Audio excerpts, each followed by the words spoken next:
تو بلا شبہ یہ بہت بڑی کامیابی ہے۔ اس کا ثبوت ایک اور ہے کہ ایک امریکی USAF کوبرا بال نامی ایک جہاز ہے جو کہ آپٹیکل اور الیکٹرانک ڈیٹا اکٹھا کرتا ہے بیلسٹک ایکٹیویٹیز کا۔ یہ دوحہ میں جو العدید ان کی بہت بڑی بیس ہے، جس کا ذکر میں نے اپنے ویلاگز میں کئی بار کیا، وہاں سے یہ اڑا ہے اور اس کی فلائٹ ریڈار موجود ہے، نقشہ موجود ہے۔ یہ اس نے آ کے کوئی 5:30 بجے تک، صبح 3 گھنٹے تک یہ پاکستان کے علاقوں کے آس پاس منڈلاتا رہا ہے اور اس نے ڈیٹا کلیکٹ کیا ہے۔ اس کا مطلب ہے کہ یہاں ڈیفینیٹلی پاکستان نے ہرنائی بلوچستان کے علاقے میں کوئی ایسا کامیاب تجربہ کیا جس کی شبیہ، جس کی تصویریں آسمان میں صبح تک چھائی رہیں، اور پھر جو امریکی کوبرا بال نامی جہاز ہے اس نے بھی اس کا ڈیٹا کلیکٹ کیا۔ اچھا، اس کے پیرلل، کیونکہ ابھی تک اس میں کوئی آفیشیل سٹیٹمنٹ نہیں آئی، اس کے پیرلل جو کچھ لوگوں کا ماننا ہے کہ یہ ایک بڑا خوبصورت اور ریئر قسم کا موسمیاتی تجربہ بھی ہوتا ہے، جو بادلوں کی رینبو بنتی ہے، دھنک بنتی ہے، اس کی ایک قسم ہے۔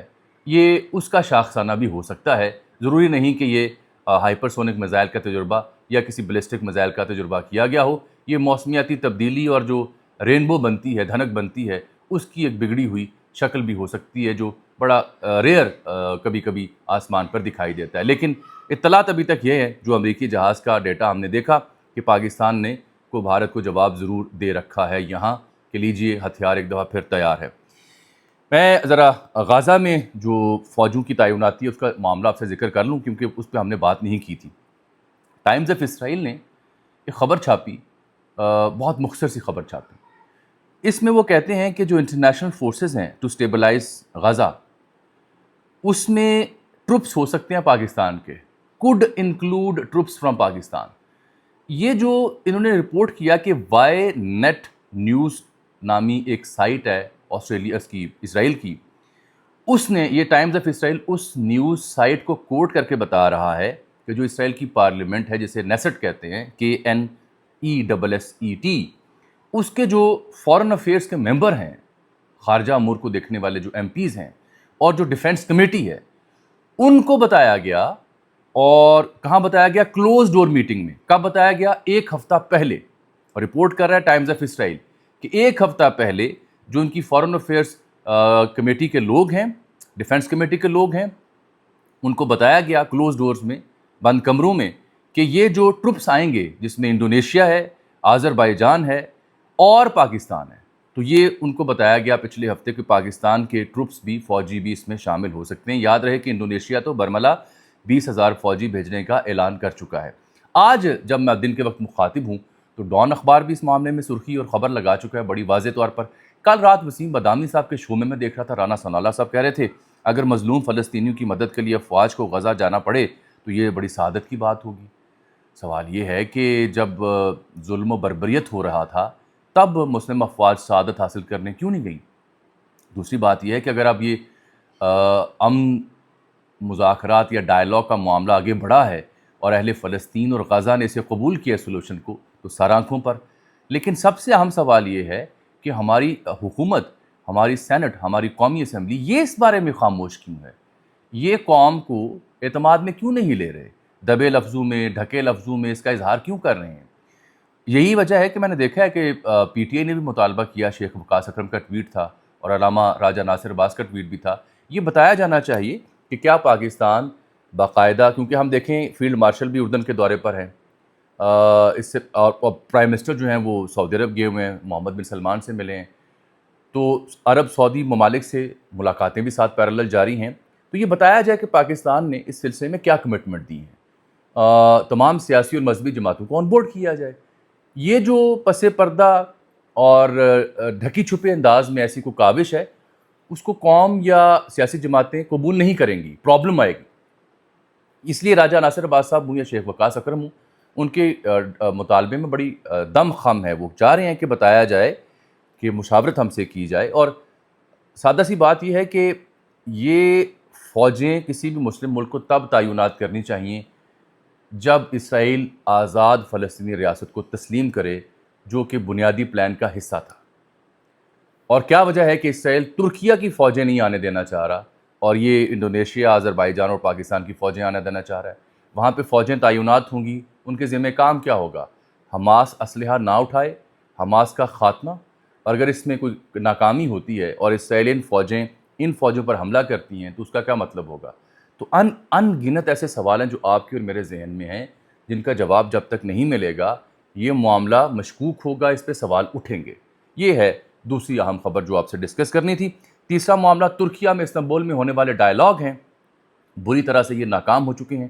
3 دن تک یہ ڈائیلاگ جاری رہے ہیں، اور اس میں ترکیہ کی جو انٹیلیجنس کے ذمہ دار ہیں اور قطر کے، انہوں نے بہت کوشش کی، ثالثی کی، لیکن یہ کامیاب نہیں ہو سکے۔ کل 18 گھنٹے تک مذاکرات ہوئے، پہلے دن 9 گھنٹے، اگلے دن 12 گھنٹے۔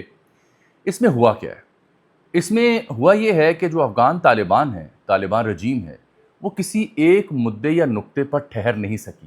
بار بار وہ کابل میں موجود جو ان کی انتظامیہ ہے اور قندھار میں، ان سے ہدایات لیتی رہی۔ کبھی وہ کہتے تھے ڈرون حملے نہ ہوں، اس کی یقین دہانی کرائیں۔ پاکستان نے جواب دیا کہ کچھ ڈرون حملے، بلکہ اکثر ڈرون حملے قطر سے، امریکی ڈرونز ہیں جو اڑتے ہیں، تو قطر سے بات کریں۔ ادھر بات وہ کرنے سے ڈر لگتا ہے۔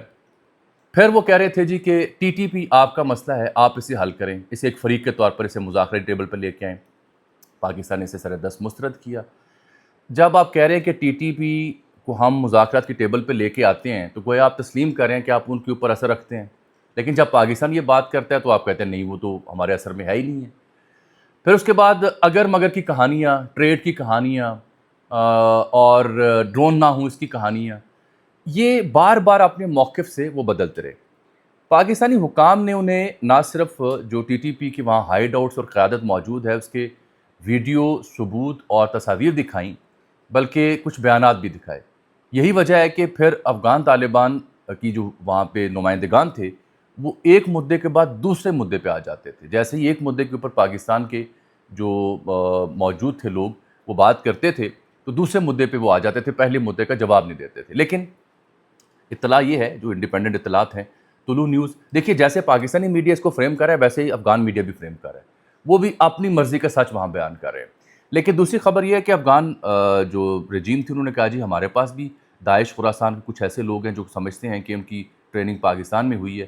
تو یہ الزامات کا سلسلہ وہاں جاری رہا، کوئی معنی خیز نتیجہ نہیں نکل سکا۔ سیز فائر تو جاری تھا، اب سیز فائر کے بعد تجارت بند تھی، افغان مہاجرین کی واپسی کا معاملہ تھا، ٹی ٹی پی کے ہائیڈ آؤٹس کا معاملہ تھا، ان کو ڈرون حملوں کا معاملہ تھا۔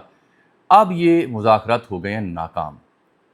یہ مذاکرات ناکام ہونے کا مطلب یہ ہے کہ جہاں راجناتھ سنگھ کہہ رہے ہیں کہ بھارت کو تیار رہنا چاہیے، فوری طور پر کسی بھی وقت جنگ چھڑ سکتی ہے، تو یہ ذہن میں آپ رکھ لیں کہ یہ جنگ اب ایک جگہ نہیں 2 جگہوں پہ چھڑے گی۔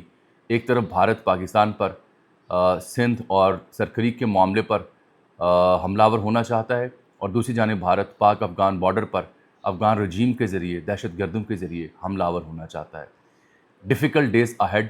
ابھی تک پاکستان کی حکومت یہ اور فوج یہ سمجھتی ہے کہ وہ جواب دے سکتی ہے، لیکن کسی بھی بڑے چیلنج سے نمٹنے کے لیے ملک میں پولیٹیکل کنسنسس کا ہونا بہت ضروری ہوتا ہے۔ اچھی بات یہ کہ سہیل آفریدی کی کور کمانڈر سے ملاقات ہوئی، گو کے کور کمانڈر آئے ہوئے تھے خود سی ایم ہاؤس میں۔ یہ کہانی میں آپ کو شام کو بیان کروں گا۔ فی الحال جو پاک افغان بارڈر ہے وہاں پہ مجھے خدشات اور خون نظر آ رہا ہے۔ آج صبح بھی وادی تیرہ میں اطلاع ہے کہ 3 سے 5 فوجی شہید کیے گئے اور کچھ فوجی وہاں پہ مسنگ بھی ہیں، اور یہ اگین ٹی ٹی پی، یہ اس وقت ہو رہا ہے جب امن مذاکرات جاری تھے وہاں پہ، اس بیچ میں یہ دہشت گرد جو ہیں یہ حملے کر رہے تھے پاکستانی چوکیوں کے اوپر۔ افسوسناک صورتحال ہے اور تشویشناک دن آنے والے ہیں۔ شام کے ویلاگ میں مزید ڈیٹیلز آپ تک پہنچاؤں گا۔ اللہ حافظ۔